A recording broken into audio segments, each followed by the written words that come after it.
क्या सच में तरबूज खाने से ही अब्दुल्लाह की फैमिली की जान गई थी? पोस्टमार्टम रिपोर्ट में क्या खुलासा हुआ है? क्यों पुलिस को ये सब एक सोची समझी साजिश लग रही है?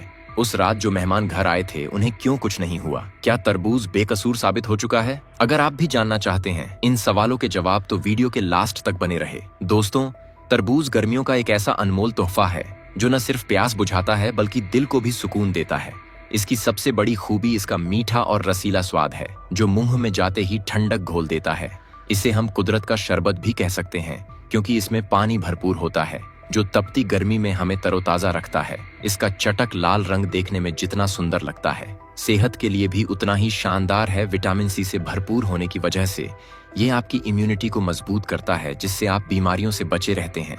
तरबूज में कैलोरी बहुत कम होती है और फाइबर ज्यादा, जिससे पेट जल्दी भर जाता है और बार बार भूख नहीं लगती। ये वजन कंट्रोल करने में मदद करता है। साथ ही इसमें मौजूद विटामिन ए आंखों की रोशनी बढ़ाता है और विटामिन सी स्किन में कोलेजन बनाने में मदद करता है जिससे स्किन ग्लोइंग और हेल्दी बनी रहती है। यही नहीं, वर्कआउट के बाद तरबूज या उसका जूस पीने से मांसपेशियों के दर्द में राहत मिलती है, जबकि तरबूज में मौजूद पानी और थोड़ा फाइबर कॉन्स्टिपेशन जैसी परेशानी को दूर करने और डाइजेस्टिव सिस्टम को सुधारने में मदद करता है। यानी हम कह सकते हैं कि कम कैलोरी और ढेर सारे विटामिन के साथ तरबूज स्वाद और सेहत का एक बेहतरीन मेल है जिसके बिना गर्मियों का मजा अधूरा है।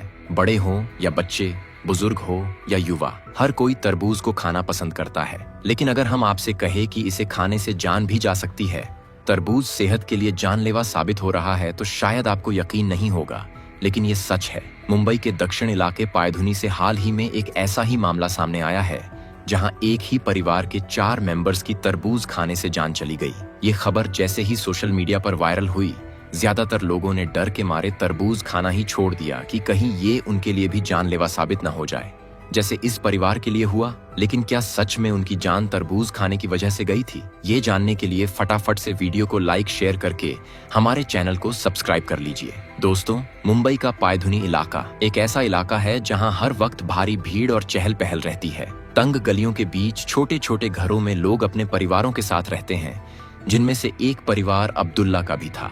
उनकी उम्र करीब 40 से 45 साल के आसपास थी, जबकि उनकी पत्नी नसरीन की उम्र 35 साल के करीब बताई जा रही है। इन दोनों की 2 बेटियां थीं। बड़ी बेटी का नाम था आयशा, जिसकी एज 16 साल थी। वही दूसरी बेटी थी जैनब, जो महज 13 साल की थी। ये छोटा सा परिवार हंसी खुशी अपनी जिंदगी गुजार रहा था। लेकिन 25 अप्रैल को कुछ ऐसा हुआ कि पूरा परिवार ही एक साथ दुनिया से चल बसा, और इसकी शुरुआत हुई एक खुशहाल दावत से। दरअसल ऐसा बताया जा रहा है कि 25 अप्रैल को अब्दुल्लाह के घर पर पुणे और मुंब्रा से कुछ करीबी रिश्तेदार आए थे। घर में खुशी का माहौल था और नसरीन ने सभी के लिए चिकन बिरयानी बनाने का फैसला किया। उन्होंने अब्दुल्लाह से चिकन और कुछ मसाले बाजार से मंगवाए और करीब 10:30 बजे के आसपास सभी लोगों ने एक साथ बैठकर वहीं बिरयानी खाई। उस वक्त किसी को भी खाने के स्वाद में कोई कमी या शक महसूस नहीं हुआ। खैर, मेहमान खाना खाने के बाद अपने अपने घर लौट गए और उनके जाने के बाद अब्दुल्लाह ने नसरीन से तरबूज काटने के लिए कहा। देर रात करीब 1 से 1:30 बजे के बीच चारों ने तरबूज खाया और फिर सो गए। लेकिन 26 अप्रैल की सुबह करीब 5:30 बजे अचानक उनकी तबीयत बिगड़ने लगी। अब्दुल्लाह के घर से कराहने और चीखने की आवाजें आने लगीं। चारों को पेट में तेज दर्द और बेचैनी महसूस हो रही थी।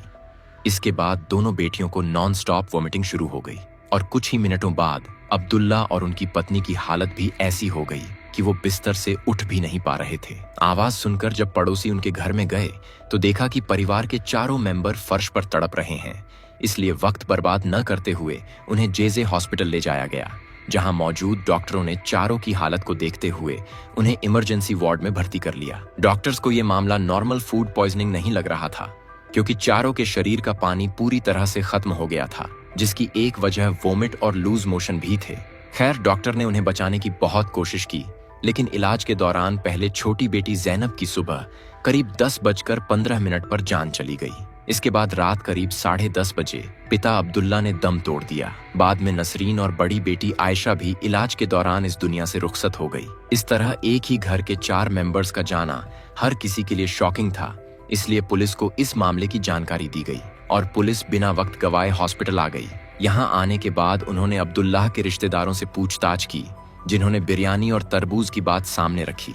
अब क्योंकि बिरयानी तो सभी रिश्तेदारों ने खाई थी और वो बिल्कुल ठीक थे, जबकि तरबूज सिर्फ इन चारों ने ही खाया था, इसलिए पुलिस का शक शुरुआत में तरबूज पर ही गया, क्योंकि अक्सर फलों को जल्दी पकाने, लाल दिखाने और मीठा बनाने के लिए उनमें एरिथ्रोसिन या मेलाथियान जैसे खतरनाक केमिकल का इंजेक्शन लगाया जाता है। पुलिस को लगा कि अब्दुल्ला जो तरबूज लाया था उसमें शायद केमिकल का इंजेक्शन पहले से लगा था, जिसे खाने के बाद शरीर में जहर बन गया। लेकिन बाद में फोरेंसिक रिपोर्ट और गहराई से हुई जांच ने इस कहानी को पूरी तरह से बदल दिया और जिस तरबूज को गुनहगार समझा रहा था वो बेगुनाह साबित हो गया।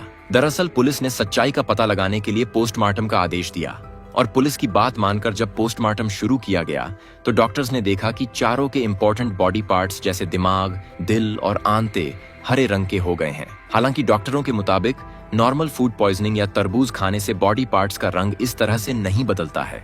इसका मतलब है कि उनकी बॉडी में कोई जहरीला टॉक्सिक सब्सटेंस पहुंचा था। इसके अलावा सबसे बड़ा खुलासा तब हुआ जब अब्दुल्लाह के बॉडी में मॉर्फिन के अंश पाए गए। बता दें, मॉर्फिन एक बहुत पावरफुल पेनकिलर दवा है जिसे केवल डॉक्टर की सख्त निगरानी में दिया जाता है।